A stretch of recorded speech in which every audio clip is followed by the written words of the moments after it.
All right, so I had an idea to try something new that somebody had a smidgen of the idea that I'm coming up with right now. A manufacturer makes it's kind of like I don't know, like it's a brake cable end that is like wound and it's very, very, very playable, unlike a normal brake line, a soft line. Kind of like a spring wound cable, pretty much, I guess, with no outside casing, and it just has a soft tube inside. So I was thinking to myself, I was like, well, if you use those with a gyro, theoretically, you could actually get away with running hardline from those I curly ends. I don't know.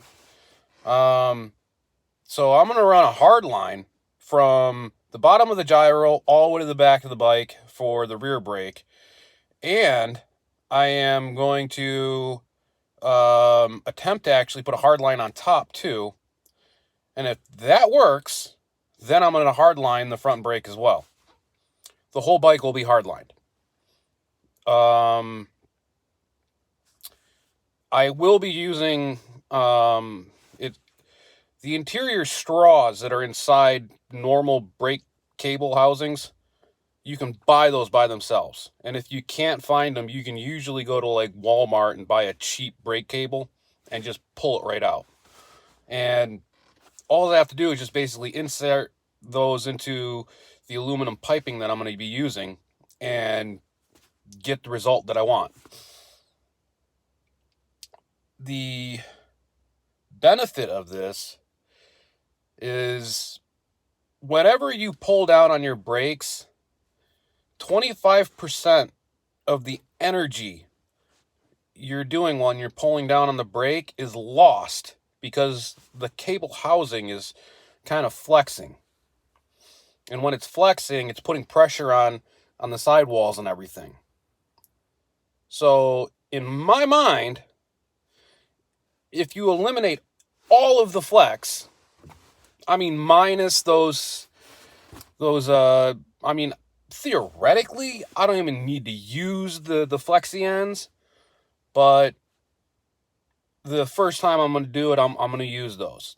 But I'm only using them just because of the fact it's a very radical turn up to make it look very clean.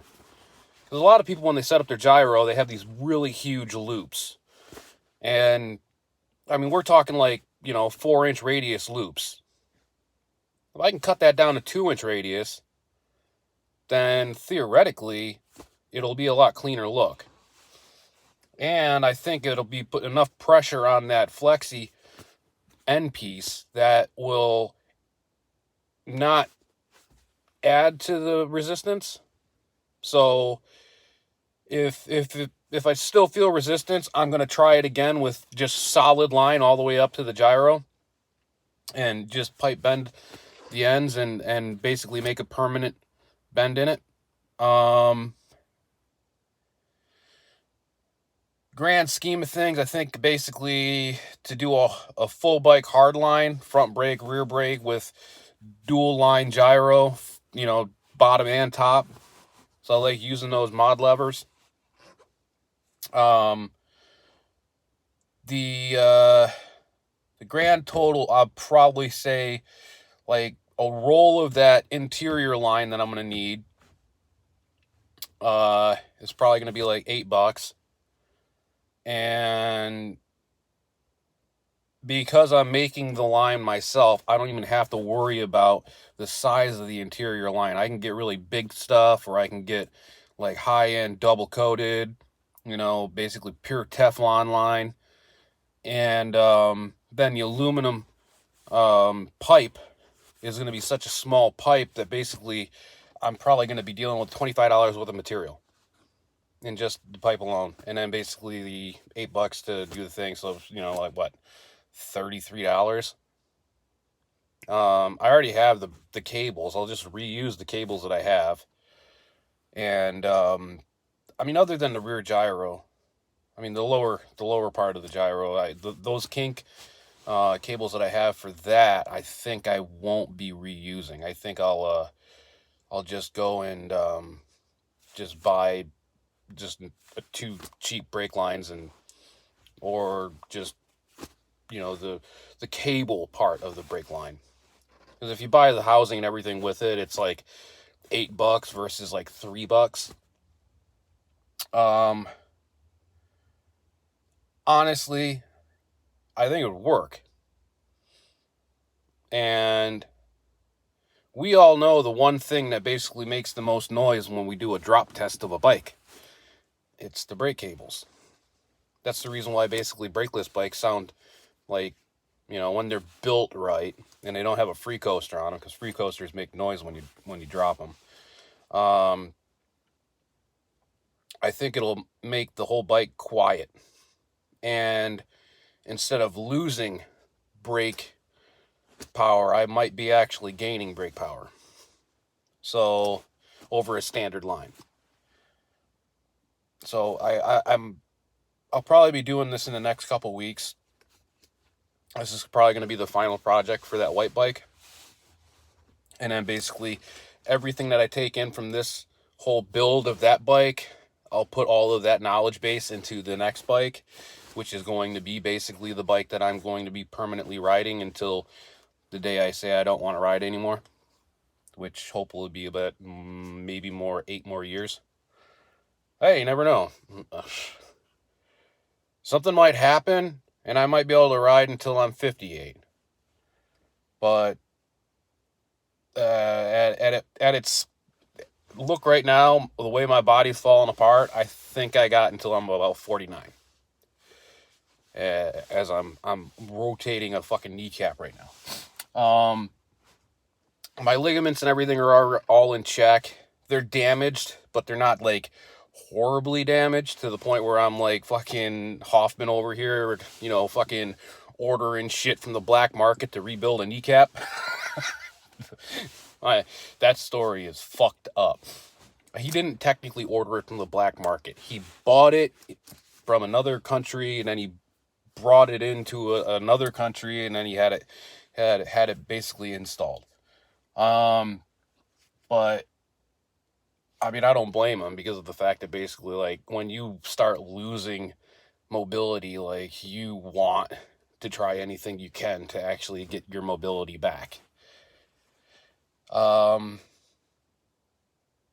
grand scheme of things, basically, I think I will probably have the most technologically sound bike in BMX by the time I'm done with the next mod to this bike. I mean, it's not going to be like high tech in a way that it's modern. It's going to be high tech in a way that it's unique.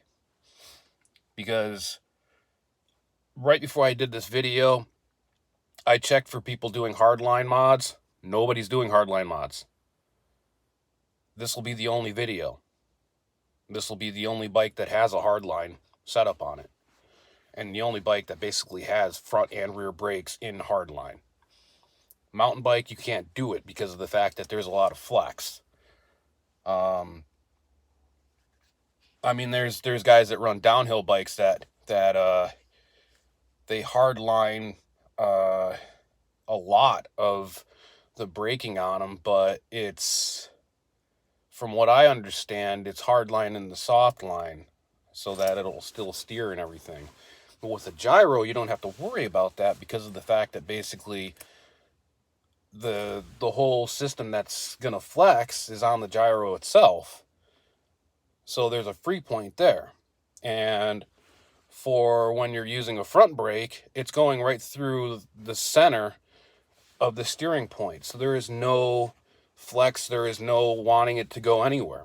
So in theory, after you basically set all your lines up, they'll never move. The only place that I have a movement issue is going to be basically where the line connects to the front brake. Hence the reason why I'm going to probably have to go and look for a Diacomp with the original front brake setup on it, not like the Tektros that basically you're going off to a standoff, because the standoff moves with the brake. The Diacomp one had a loop down, kind of like a U-brake, not a U-brake, but a V-brake, where it had a piece of metal that came down so that you could actually interior mount your cable into the inside of the wheel. I mean, in the inside of the fork, closer to the wheel, instead of on the outside of the fork like a fucking Walmart bike. It should work. Everything's pointing to it to work. So, I don't know. Maybe I'll be actually making some new fucking fad like everybody else is jumping on freaking jet fuel and bullshit like that. But I'm making this video to save my ass in the end when somebody else copycats it. Because the video's dated now. That's it for now. And in about a couple more weeks, I'll have this whole setup basically like on a video of installation on it, including bending the line and installing the soft line internally, and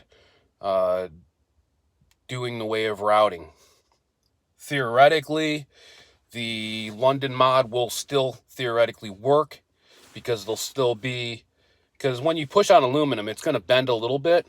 So if I need to adjust it from the London mod and not the gyro, then, because the gyro is just going to push it down. The gyro is going to be the less resistance of the whole thing. The London mod is going to actually push the whole fucking system back towards the gyro. So this is the reason why I'm thinking that the flex line things for the end of the aluminum hose are a good option. But if I can eliminate those, I can eliminate all of the brake line flex.